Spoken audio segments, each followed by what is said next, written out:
All right, welcome to the Explainer. Today we are going to tackle a problem that I know has made every single one of us want to throw a laptop out the window, the silent, infuriating VPN drop. You know what I'm talking about. We're not just going to complain about it though, we're going to build a fix that actually, finally, sticks. You know the feeling, right? You are deep in an enumeration, hours into a CTF, you're finally in the zone, and then just silence. Everything just stops. No error message, no warning, just nothing. The classic midnight scan story. We've all been there. Your terminal has gone completely dead, but that little network icon? Oh, it's still glowing, smiling at you, telling you everything is perfectly fine. And this is where we all learn that really painful lesson. A connected icon does not mean you have a working path to your target. So what is actually going on here? Why does a VPN that says it's connected just ghost you?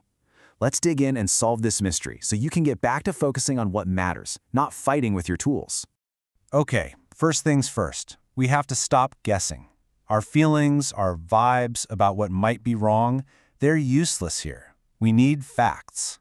It's time to stop listening to the GUI, which is basically just a storyteller, and start reading the history book, the system logs. And here it is. This is the whole conflict in a nutshell. The GUI is telling you this happy little story about how everything's connected. Meanwhile, the terminal is screaming the cold, hard truth. Your packets are going nowhere. They are hitting a brick wall. That's the disconnect we're here to fix. See, a VPN drop isn't just one single problem. It's usually one of these three usual suspects. You've got quiet tunnel death, that's when an idle connection just gets timed out. Then there's the Wi-Fi wobble, where one tiny network hiccup just nukes your entire session. And my personal favorite, fake connected, the sneakiest of them all. The tunnel's up, but your traffic is just heading out to the internet like normal. Each one needs a different approach. So, how do we find the culprit? Well, you have an amazing detective tool built right in. This one command. It tells your system's log viewer, journalctl, to just follow everything NetworkManager is doing in real time. You run this, you wait for the drop to happen, and the logs will tell you exactly which of those three patterns is betraying you. All right, diagnostics are done. We know how to spot the problem. Now it's time to actually build the solution. We're going to put together a really robust two-layer fix that takes care of the most common causes of these drops once and for all. So, think of layer 1, the keepalive, as literally giving your VPN a heartbeat. It just sends these tiny little packets back and forth, constantly telling every firewall and router between you and the target, hey, I'm still here. Don't you dare close this connection. And just like that, you've solved quiet tunnel death. Now, getting the values right here is pretty important. For most labs, keepalive 1060. That's the sweet spot. The 10 sends that heartbeat ping every 10 seconds. The 60 tells OpenVPN, hey, if you don't hear anything back for a full minute, assume it's dead and restore the connection. It's polite, but it's effective. Okay, if keepalive is the heartbeat, then layer 2 auto reconnect is the lifeline. Let's be real, networks are messy. Your Wi-Fi is going to drop for a second, you'll walk from one room to another and roam between access points. This setting right here makes sure that a tiny little wobble doesn't just end your day.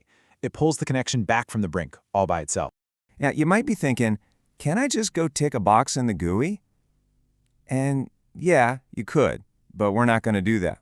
We're using nmcli, the command line tool for NetworkManager. Why?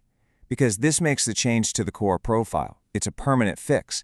It'll survive reboots, it'll survive updates, unlike a GUI setting that can just get wiped out. So our tunnel is tough now. It's resilient. It can take a punch. But that's only half the story.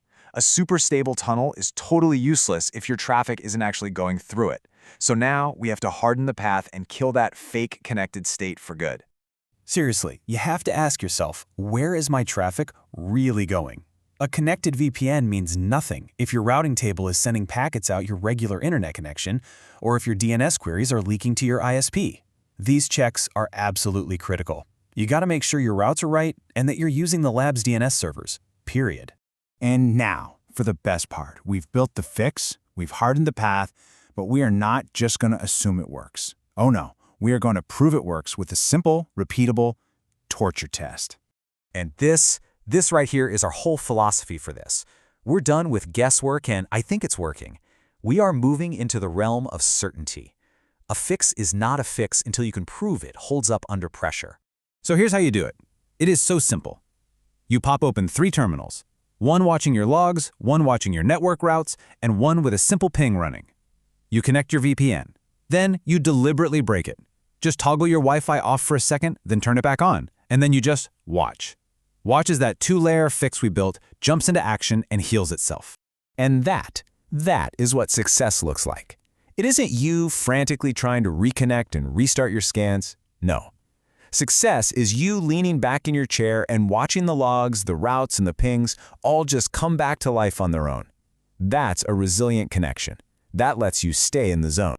So let's just boil it all down. What did we do?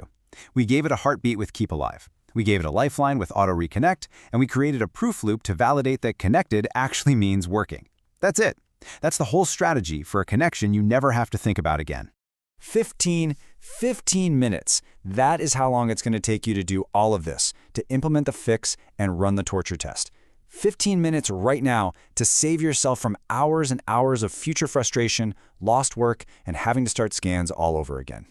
You know, what we built today is, let's be honest, it's methodical, it's kind of boring. But that is the entire point. The absolute best fixes are the ones you set up one time and then you completely forget they even exist. So that leaves me with one final thought for you to chew on. What other boring but absolutely essential fixes have become your secret weapon for saving a session?